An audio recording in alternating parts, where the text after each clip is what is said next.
Thanks, Tom. I just left one of those times, there's times in your life where you get a picture and you say, this is a special moment. And we have a house not too far from here, and thank you, where'd Kathy Kate go? Thank you, Kathy, because I did this was my excuse to spend one more night in my own bed and go home tomorrow. But my dad just had his knee replaced for the second time. He's 83, and they said, we're giving you a lifetime guarantee. And he did ask how long that was. But my dad came, so we went to see him, and my son, who's 28, and his son, who's 1.5, came with him. And so we have 4 generations sitting in a room together. And my son actually takes great delight, it's wonderful, in my dad. They have the relationship between a grandfather and a grandson or granddaughter, grandmother, whatever, that you want to have and that you hope you have with a grandchild someday. But I was sitting there listening and watching them, and as Tom talked, I thought about it. My dad has a saying, something on the shelf in his office that says, leadership is the inability to sit back and watch the world go to hell. It says, I can't just sit here when I think I might be doing something to help it be better. And I actually think this is a terrific idea because, as Tom said, being governor it's an incredible job. I love it. But one of the things that makes it interesting is you're all over the state. And so just this last week, I've been in Memphis. I've been in Granger County, which is just northeast of here, for those of you who've never been there. I've been in a little town called Linville, Tennessee. If you've ever bought a Colonel Littleton product, he's figured out how to buy stuff that costs him $10 to make and sell it for $50 and leather goods, etc. You get all this state, you have a great appreciation for how many great things are going on, but also some of the unique challenges. And maybe that's what I'd like to talk about with the idea of where I would hope that 10 months from now or whenever it ends, this class might end up and say, I got a better appreciation for the state and how I might play a role in addition to what I'm playing in my community. So that would be my hope. But what I'd like to do is talk just a little bit about kind of what I see the challenges being in Tennessee right now, and then I'd love to turn this into a discussion if that's okay. I'm trying to do my math right. About 5.5 years ago, almost 6 years ago, I went on a trip with Governor Bredesen and a bunch of other folks to China. And there might some of you in this room, Kim, I don't know if you were on that. Kim was on that trip. Economic development trip, and we go to Beijing and then to Shanghai. Now, being governor, there's a lot of privileges that come with it. One of those is you don't have to wait in airports. This is like, being governor is like the old days. Remember when your flight left at 7:05 and you got to the airport at 6:55? Well, that's what you get to do as governor, most places, okay? You just kind of go there. But when you're flying from Beijing to Shanghai, being governor of Tennessee doesn't really count for much. So Governor Bredesen, like the rest of us, had to get there like almost 3 hours early. And Governor Bredesen, for those of you who know him well, he's brilliant. He did a great job as governor. But his idea of pleasure is not sitting around small talking for 2.5 hours. That's just not what he'd tell you that too. So I thought, hey, this is a great opportunity to kind of go pick his brain a little bit about what he sees. At that point in time, I was sort of thinking I might run for governor. I don't know if I will or not. But I thought, here's a chance to go talk to the guy who's doing it. And so we sat in the Beijing airport and talked for about an hour and a half about what are the challenges facing Tennessee. And really what he said that day was kind of something that resonated with me and made me think, I think I might get serious about running for governor. And what he said was this, is Tennessee is a state with so many advantages. Our main problem is that we way undershoot what we could do. We have way too low of an appreciation for what we could do in Tennessee. We undervalue too many important things. And I remember thinking, he's exactly right. And now that I'm in this job, I see that even more. We have some, again, I'm glad this is one of those, I'll just say exactly what I think. We have some incredible advantages in Tennessee. It really is a great state to live in no matter where you are. I mean, there are so many wonderful places to live, and I'm not just saying that. Number two, we're very, very well located.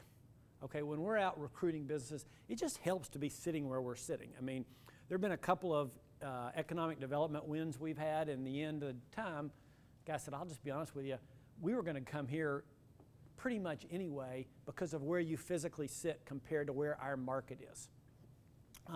So we have some great advantages here. We have some really strong natural anchors in every part of the state. So if you live in Memphis, it's hard to appreciate how important it is, how important Eastman Chemical is in Kingsport. I mean, it's just hard to, because you pulled that out, Upper East Tennessee would look so different.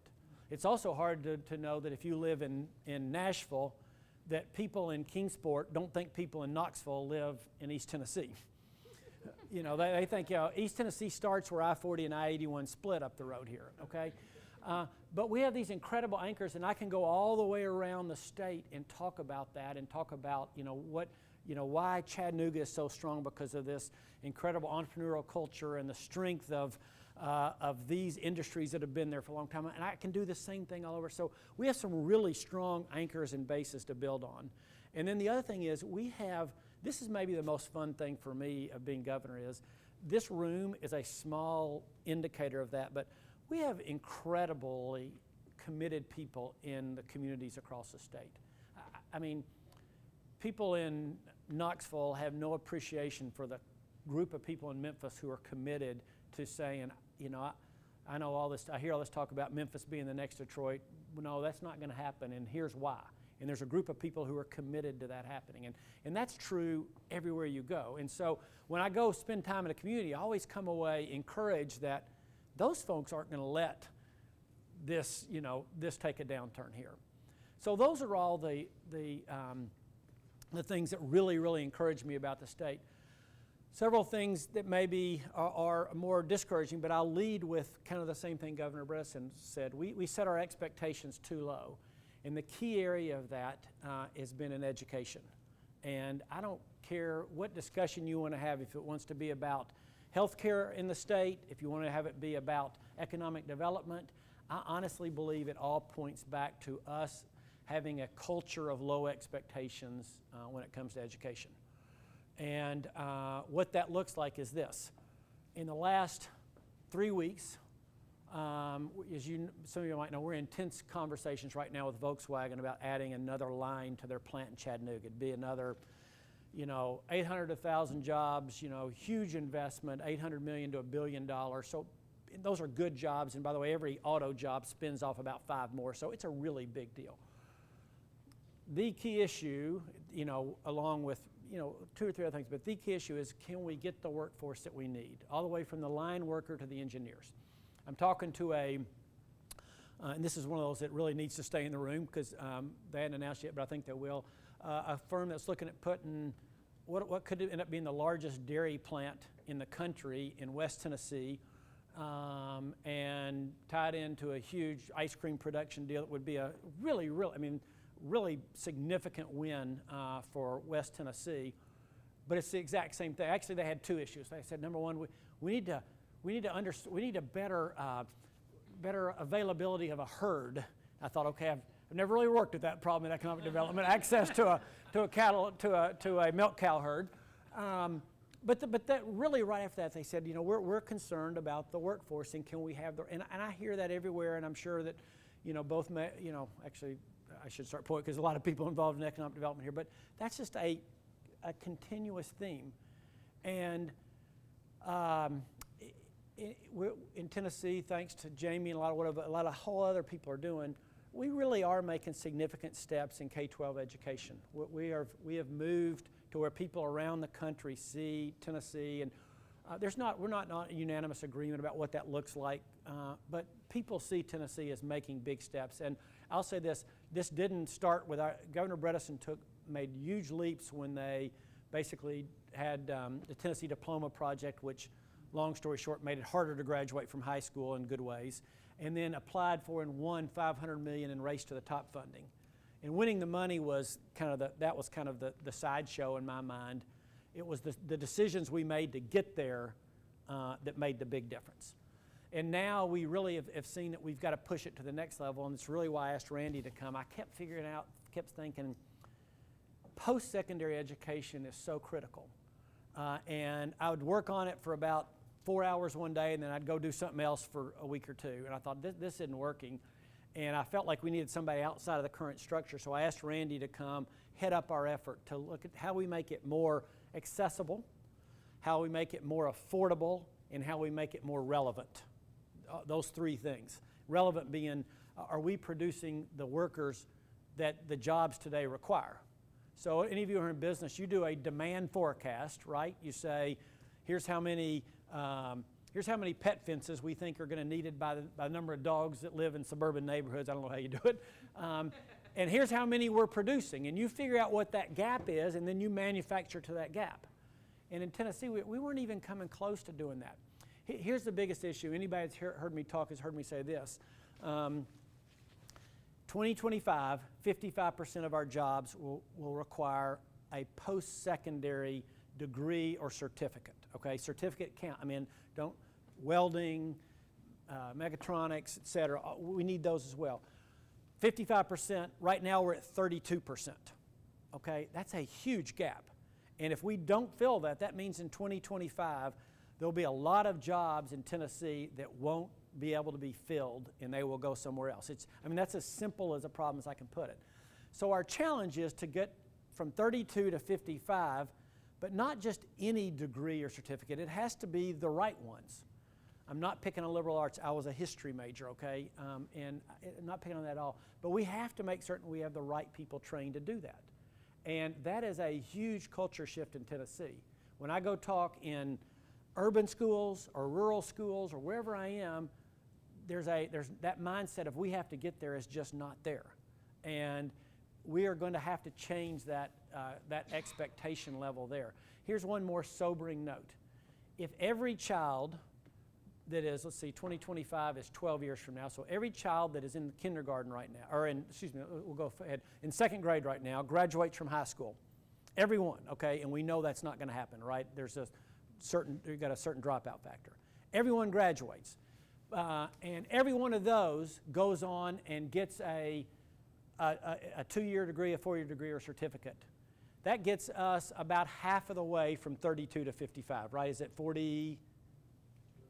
40,000 of 194,000. Okay, so it gets us, just for my sake, from that 32 to 55 gap, it gets us about halfway, okay? So what we have to do is somehow, there's 940,000 Tennesseans out there over the age of 25 who have some college credit but not a degree or certificate. We have to figure out how do we reach into those homes. And that's a whole different world. It's so why I'm so glad you all are doing what you're doing. It's probably a 35-year-old mother of two who's already working 40 hours, okay? It's a whole lot of different scenarios, but we're going to have to change that to be competitive with who we are. So, back to Governor Bredeson's comments that we're shooting too low. That's the first number 1 through 3 in my mind is in education in terms of preparing a workforce and changing the culture of expectations. I think the other things are that in terms of statewide and what this group could do is Tennessee, because we are such a long state and because we are so different, like I said, it's a world of difference living in Greenville, Tennessee versus living in Jackson, Tennessee.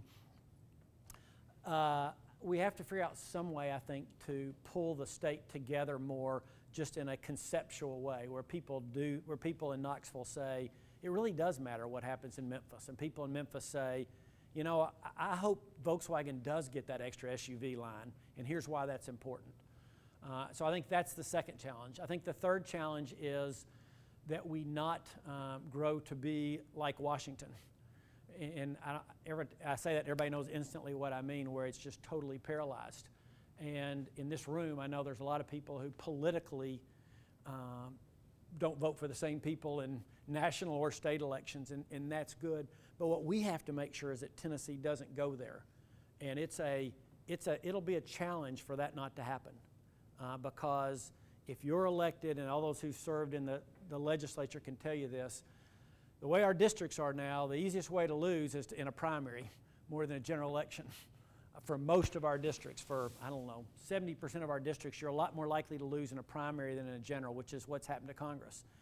And so because of that, you have more, is ossified the right word, whatever, you have this bigger and bigger split from where people feel like they have to be in their rhetoric. and it is a major issue.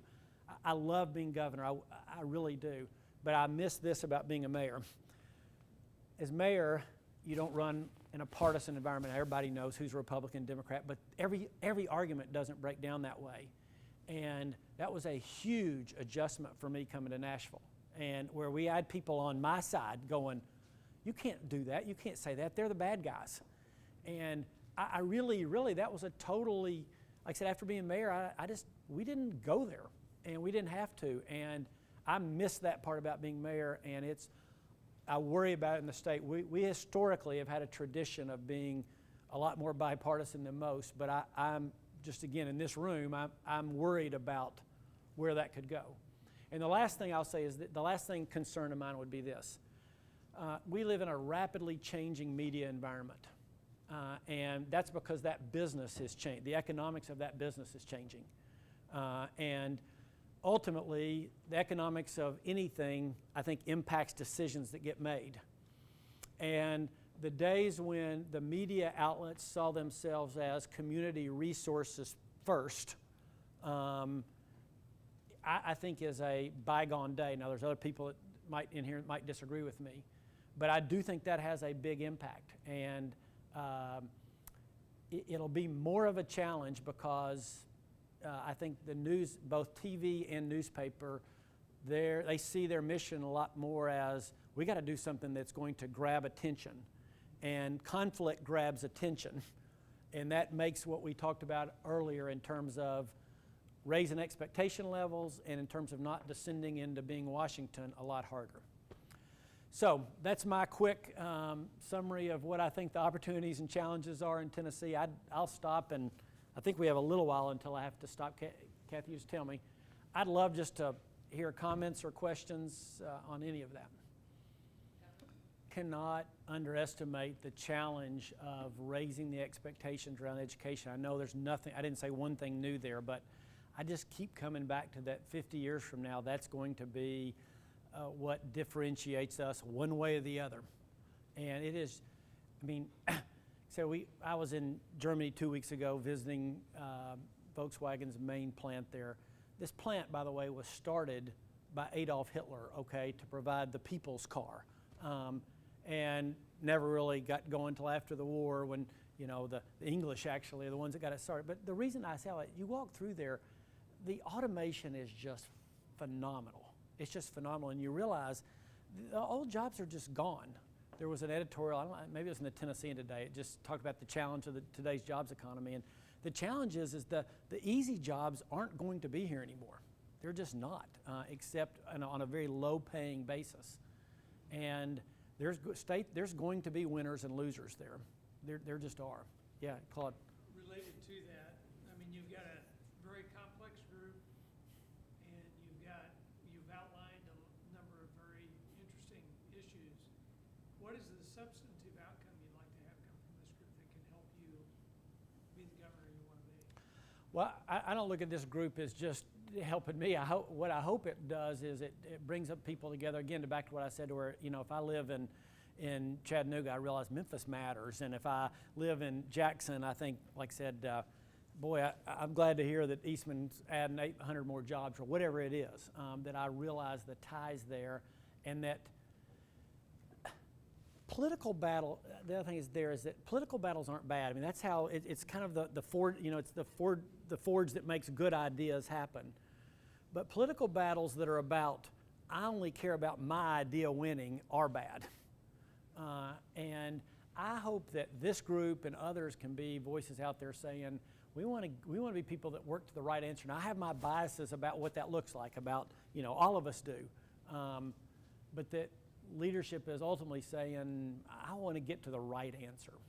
And these are people that you come away with a different appreciation. Gosh, you know, I sat next to Blair Taylor, and she runs Memphis Tomorrow, and here's the things they're working on, and I got a better appreciation for what the critical issues are facing Memphis right now. That, you know, it's that kind of experience. That growth of Nashville and kind of metropolitan Nashville is a huge factor, both in the demographics of it that you mentioned, but really, and I've said this to Carl before, one of the things I worry about as governor, quite frankly, is that the state's growth is going to, it's not lopsided because it's in the middle, but the state's growth is going to be so centered in Middle Tennessee. There's a certain synergy that happens when growth happens, and when we're out, again, please don't be out there quoting me on this, but it's a lot easier to sell Middle Tennessee right now than anywhere else. Some of that's air service, some of it's people want to be in a town where there's, pro sport. There's just a lot. When we go out selling, we really do try to sell the whole state, and the energy around Nashville, quite frankly, is driving a lot of things. That's both good. Don't believe me. I'm not sad about that at all. But it is a factor for us as we look at the state, as we try to go. We want to make certain that, Johnson City is seeing some growth, and so is Union City, and all of that. So that's the changing. The growth and strength of Nashville is an increasing factor. Good. 99% of that's good, but we can't let it be the only place that we're seeing that. Healthcare, I'm sorry, I didn't mean to leave that out at all. I was actually going to come back to that, but I'm glad Rick's in this. We basically started a foundation to focus on the health and welfare of Tennesseans. We're talking about a place where we have low expectations. We rank 39th in total health, but to be honest with you, a lot of the critical factors were a lot lower than that. And a lot of that is driven by behavioral choices in Tennessee. And that does impact our economic development. It impacts the costs of government. 1 in every $3 we spend in Tennessee is spent on health care. That's between TennCare, Medicaid, health insurance for our state employees, and other health care costs. So 1 in every $3 goes there.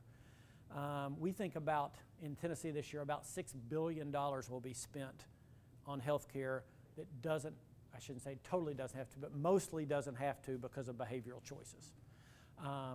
The second leg of that healthcare thing I'd talk about is healthcare is an incredibly important business to us in Tennessee. Part of the growth in Middle Tennessee and Nashville is due to the strength we have in the healthcare business. And as other sectors have struggled, healthcare has done pretty well over the last 10 years. Now it's facing its own challenges going forward.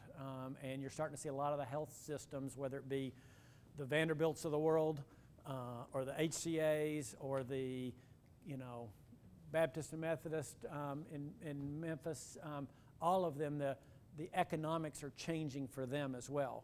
And it's real easy to understand why. As folks, baby boomers, leave being on commercial insurance and go to Medicare, it's about a 30% pay cut for those providers.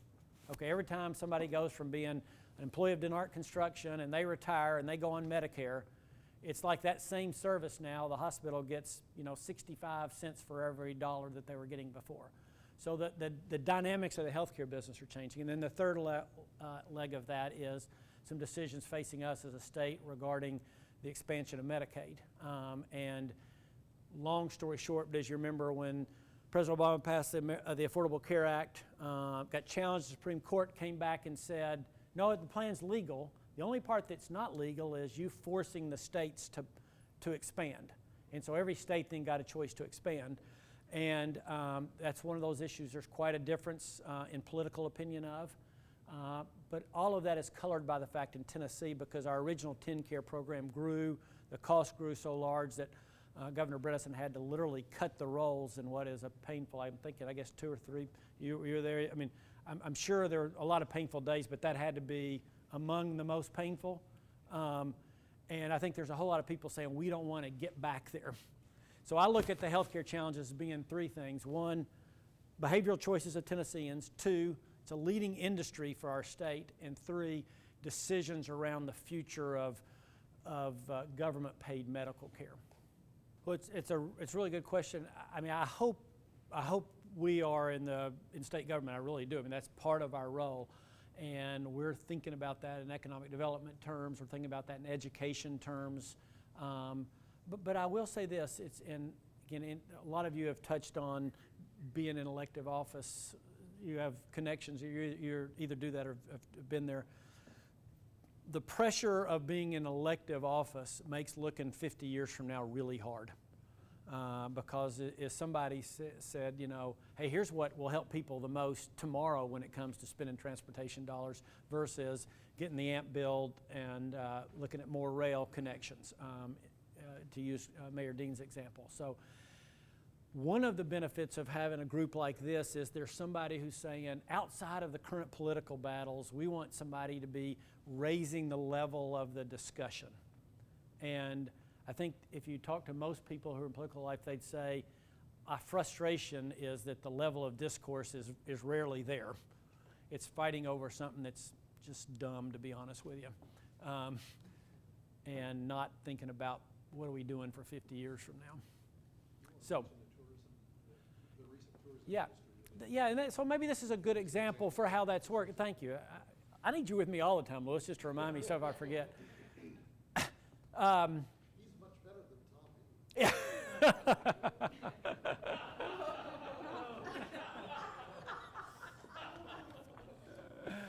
So one of the examples of how you do that, and that's a really good example, we decided to try something different with tourism. Tourism is, like I said, it's a huge industry for Tennessee.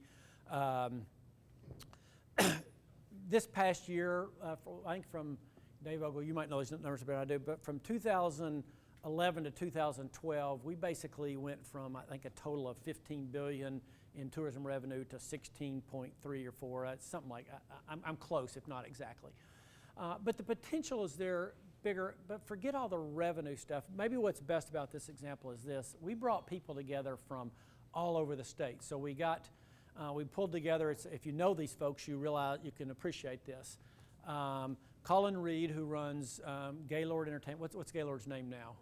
Ryman Entertainment. Used to be Gaylord Opryland. They own, Grand Ole Opry, et cetera. Ted Miller, who basically runs Dollywood for Dolly. And Jack, thank you, Jack, who runs Elvis Presley Enterprises. And then we brought together 21 other people from around the state, people that run convention visitor bureaus, et cetera. You say, okay, well, what's the big deal about that? Here's what the big deal is for the first time ever, those folks were literally sharing their customer data. They were saying, not just, 22% of our visitors are from North Carolina. They were saying, here's who they are. Here's who came to see us. With the idea that we could then take that data and drill down to say, all right, how do we get somebody who's, next Saturday night, 6 days from now, is the race at Bristol Motor Speedway. There'll be 105,000 people in the stands there. If you've never been, you ought to go no, more than that, there'll be 155,000 in the stands. How do we get those folks to come spend a day in Sevier County or whatever? How do we get the folks that are going to Memphis, they're going to Beale Street, to also come over to see the Grand Ole Opry? And that kind of cooperation of folks that says, for now, let's quit worrying about how much business we're going to do this fall, and let's think about how do we, 5 years from now, turn our average length of stay from 2 days to 2.7 days, means a lot of money. And so I think the ultimate answer to your question, Steve, is people who are willing to put aside their personal interests for the short term, knowing that long term they'll come out ahead. And the only thing I'd say is you probably underestimated the difficulty of doing that when you're representing a district. Yes. You're 100% right, and it's really difficult. All that's great, but the folks in my district want to know about jobs here in wherever it is. Anybody got I'm going to sit down unless somebody has a last thought to share. I'll share my last thought and I'll sit down. I think you can see from this conversation there really is a need for this, and I hope you walk away thinking, okay, I kind of get it. Before I thought I was sort of honored that they'd asked me, but and I guess I'll do it, but hopefully you walk away with a sense of the real need for this, because in the day-to-day political battles, and Joe can tell you this, Jamie, anybody who's been elected, it's hard. It is hard to get to that higher level of discourse. But this group, I think, can maybe provide that. So thank you all very much for letting me come.